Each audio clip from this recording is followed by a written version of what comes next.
They killed her dog, thinking she was just another grieving woman. They had no idea they just made the worst mistake of their lives. The sound of gunfire shattered the quiet evening. For a moment, everything was still. The air felt heavier. The smell of gunpowder mixed with the scent of freshly cut grass. The world had narrowed into one horrifying sight.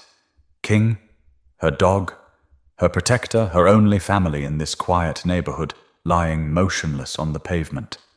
Blood pooling beneath him. The officers were still gripping their weapons, their bodies rigid, like they were bracing for something bigger. But the threat they'd imagined was nothing more than a beloved pet. Brielle Lancaster stood frozen on the porch, her chest rising and falling in sharp bursts. Her hands, which had spent years steadying rifles and diffusing explosives, were now shaking. Not with fear, but with something far more dangerous. Rage. King had been at her side since she left it to the military. He wasn't just a dog, he was a survivor like her. Trained, disciplined, loyal.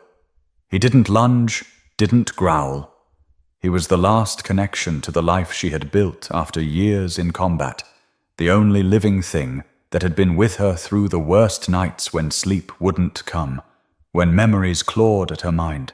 And now he was gone. Her voice, when it came, was low, controlled. Why? The officers, still standing in formation like she might suddenly attack, exchanged glances. One of them, a broad-shouldered man with a tense jaw, spoke first. "Ma'am, we had a report of an aggressive dog. He was on my property." Brielle's voice was sharper now, cutting through the warm evening air like a blade. "He wasn't loose. He wasn't a threat." Another officer, younger, less sure of himself, took a hesitant step forward. We didn't know." "You didn't know?" Her laugh was humorless, cold. "You had time to assess. You had time to see the leash. You had time to think before you pulled the trigger." The broad-shouldered officer, whose name tag read S. Wilcox, exhaled sharply, shifting his stance. "Ma'am, I understand you're upset, but this was a misunderstanding. A mistake." Brielle's eyes locked onto his. A mistake? There it was. That word. The one that was supposed to smooth everything over, that was meant to turn this moment into an unfortunate accident. But mistakes had consequences. Mistakes meant King was lying in front of her, his body still warm, his chest rising for the last time before going still forever. Somewhere down the street, porch lights flicked on. Neighbors stepping out, curious but cautious. Some already reaching for their phones, recording. Wilcox cleared his throat. "We can file a report." "File a report?" Brielle's voice dropped lower. Dangerous. "You think I give a damn about a report?" The other officers shifted uneasily. Something about her presence unsettled them, though they couldn't name it yet. But Brielle knew. She had seen men like them before. Young, confident, armed, believing the weight of their badge made them untouchable. She took a step forward, slow, deliberate. Wilcox stiffened. His hand twitched near his holster. "You should leave," Brielle said, her voice quiet now. But there was no mistaking the command in it. Another officer, one with nervous eyes, whispered, "Come on, man. Let's go."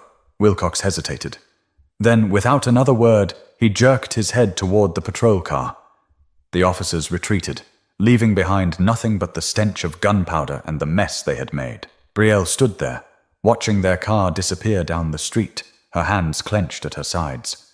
Her heart pounded, her vision sharpened. They thought this was over, but it wasn't.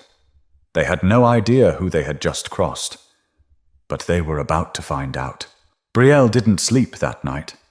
She sat on the floor of her living room, King's collar in her hands, staring at the door like she was waiting for him to walk through it. But he wouldn't. His water bowl was still half full, his leash still hanging by the door. The house felt empty in a way it never had before, but grief wasn't new to her.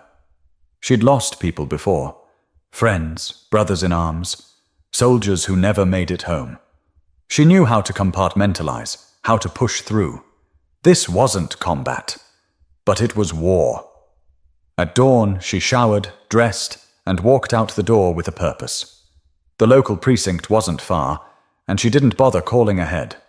When she stepped inside, the room went still for half a second. Officers and clerks paused mid-task, their eyes flicking to the woman who had just entered like she belonged there. She did. Brielle walked straight to the desk sergeant, a stout man with thinning hair and an air of disinterest.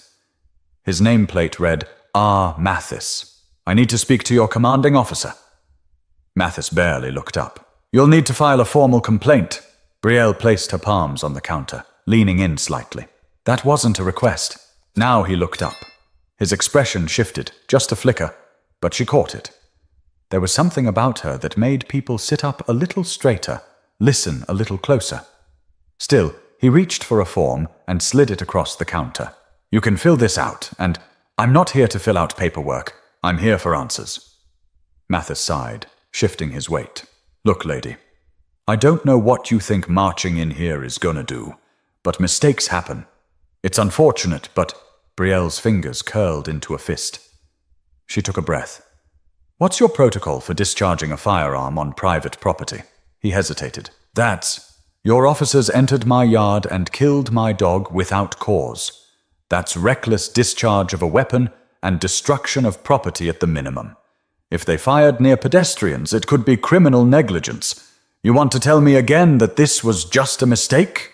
Mathis swallowed.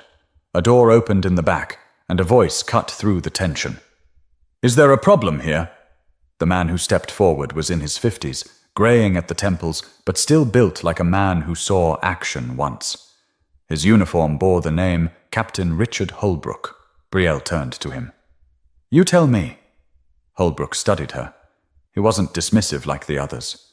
He took in the way she stood, the way she held his gaze. Come with me. She followed him into a glass-walled office. He gestured to a chair, but she didn't sit. Holbrook exhaled through his nose. You want an apology? Brielle tilted her head. I want accountability. He leaned back. I reviewed the report this morning. The officers responded to a call about a dangerous animal. They made a judgment call. It wasn't personal. She almost laughed. Not personal? You mean the way they looked at me afterward? Like I was the problem? That wasn't personal. Holbrook didn't flinch.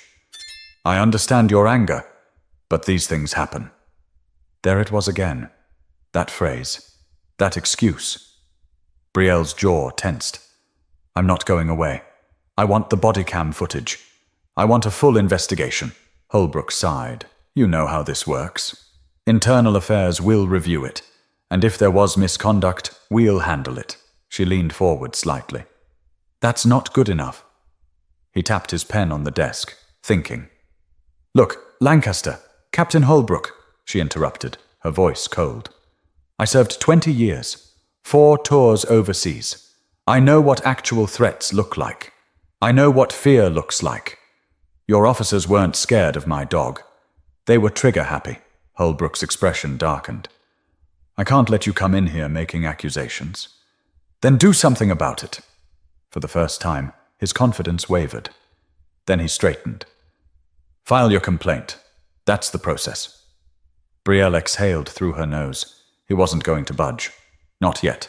She turned to leave, but paused at the door. Captain? He looked up. I suggest you handle this now before it gets out of your control. And then she walked out. But she wasn't done. Not even close. Brielle expected resistance. She had spent too much time in bureaucratic circles to believe justice would come easily, but she wasn't prepared for what came next. The first sign was subtle, the feeling of being watched. It started the evening after her visit to the precinct. A black, unmarked SUV parked 2 houses down. A man inside, pretending to scroll through his phone. She knew the look. He wasn't waiting for someone. He was observing. She tested her theory, walked outside, took out her trash, stood on her porch a little longer than necessary. The man barely moved, but she caught it. The flicker of his gaze when she shifted. She smiled to herself. They were already making mistakes. The second sign came the next morning. She opened her mailbox to find a plain white envelope. No return address, no postage. Inside, 1 sentence, printed in bold black letters. Drop it. No signature, no threats of violence. Just 2 words. She exhaled, folding the paper neatly before tucking it into her back pocket. So this was how they wanted to play it. Fine. She grabbed her car keys and drove. The law office of Jared Whitmore sat on the edge of town, an old brick building that had seen better days. But Brielle didn't care about appearances. She cared that Whitmore won cases. When she stepped into his office, he looked up from his desk, eyes narrowing slightly before recognition dawned. "Brielle Lancaster," he said, leaning back in his chair. "Been a long time." She didn't waste time on pleasantries. "I need your help." Whitmore steepled his fingers. "Let me guess. This about the police?" She tossed the letter onto his desk. He glanced at it, then back at her. "That was fast." She sat. "They don't want this getting out." Whitmore sighed, rubbing his temple. "You know what you're up against, right? Police departments cover for their own. Internal affairs is a joke. Even if I take this to court, we're looking at years before anything sticks. If anything sticks at all." Brielle studied him. "You afraid?" He chuckled dryly. "I'm a lawyer, Bri. I don't have the luxury of being afraid." She leaned forward. "Then let's make their lives hell." Whitmore exhaled, tapping his desk. "All right. First step, we file an official request for bodycam footage. They'll try to stonewall us, claim it's under review. But if they deny it outright, that's our opening." Brielle nodded. "And if they refuse?" His smile was sharp. "Then we remind them that the court of public opinion is just as powerful as a courtroom." That night, she walked King's usual route out of habit. Past the row of houses, the quiet sidewalks, the town felt smaller than ever. She was halfway home when the headlights appeared. A car slowed beside her. Windows tinted too dark to see inside. It matched her pace. She didn't break stride, didn't look over. Then the passenger window slid down and a voice, low and smooth, spoke. "Walk away, Lancaster." Brielle kept moving. The car kept rolling. "Don't be stupid. File your little report, take the settlement, and let it go." She finally stopped, turned her head slightly. "That's supposed to scare me." A chuckle. "No, it's supposed to warn you." She stared into the darkness of the car. "You already made your mistake." Silence. Then, "Oh, yeah?" She tilted her head. "Yeah, you should have shot me. Not my dog." The car idled for a second longer. Then the window slid up, and it drove away. Brielle stood there, watching until the taillights disappeared. Now it was personal. Brielle wasn't just angry. She was calculating. They wanted her to walk away, to disappear into paperwork and bureaucracy, to accept their mistake as an unfortunate incident. But they had underestimated who they were dealing with. By morning, she had a plan. The first move was pressure, legal, media, and community. Whitmore had already filed the request for the body cam footage, but Brielle knew they'd stall. So she made her next call to Danny Ortega, a local journalist with a reputation for sniffing out corruption like blood in the water. She met Danny at a diner off the highway, one of those places with cracked vinyl booths and coffee that tasted like burnt regret. Danny sipped her coffee, eyes sharp over the rim. "You sure about this, Brie?" "Once we go public, there's no turning back." Brielle leaned in. "They've already threatened me. That was their mistake." Danny set her cup down. "Okay, then let's make them regret it." By midday, the first article dropped. "Local woman demands justice after officers shoot her dog without cause. Department refuses to release footage." It spread fast. The headline alone had people talking. But Brielle wasn't done. The second move was exposure. If the police wouldn't hand over the footage, she'd force them into a corner. She took to social media, posting a photo of King alongside a short caption. "My name is Brielle Lancaster. My dog was shot in front of me by officers who never even checked to see if he was a threat. I have asked for bodycam footage. They won't release it. Ask yourself why." It wasn't long before the comments poured in. Some were predictable. People defending the officers, claiming she was making it about race, or that police have a hard job. But the overwhelming majority, they wanted answers. A local activist group reached out, offering support. A former cop messaged her privately, warning her to watch her back.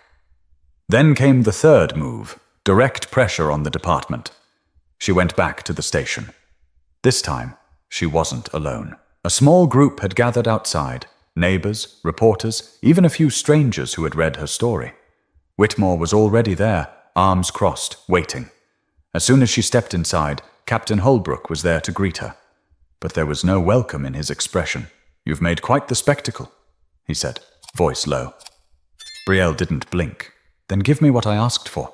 Holbrook sighed, rubbing his temple. "Lancaster, I told you. You told me to file a complaint. I did. You told me to go through the proper channels. I did." She took a step closer. "Now I'm telling you, I'm not waiting anymore." Holbrook's eyes flicked past her, toward the small crowd outside. He wasn't stupid. He knew this was spiraling beyond his control. He exhaled sharply. "Give me 48 hours. Brielle's jaw tensed. "You've already had time." He leaned in slightly, lowering his voice. "You keep pushing like this, you're going to make enemies you don't want." She smiled. But there was nothing warm about it. "Already have." She turned and walked out, leaving him standing there. But she wasn't waiting for their decision. She was about to make hers. Brielle had learned long ago that when people stalled, it wasn't because they needed time. It was because they were hiding something. And she was done waiting. 48 hours passed. No footage, no answers, just silence. But silence was an answer too.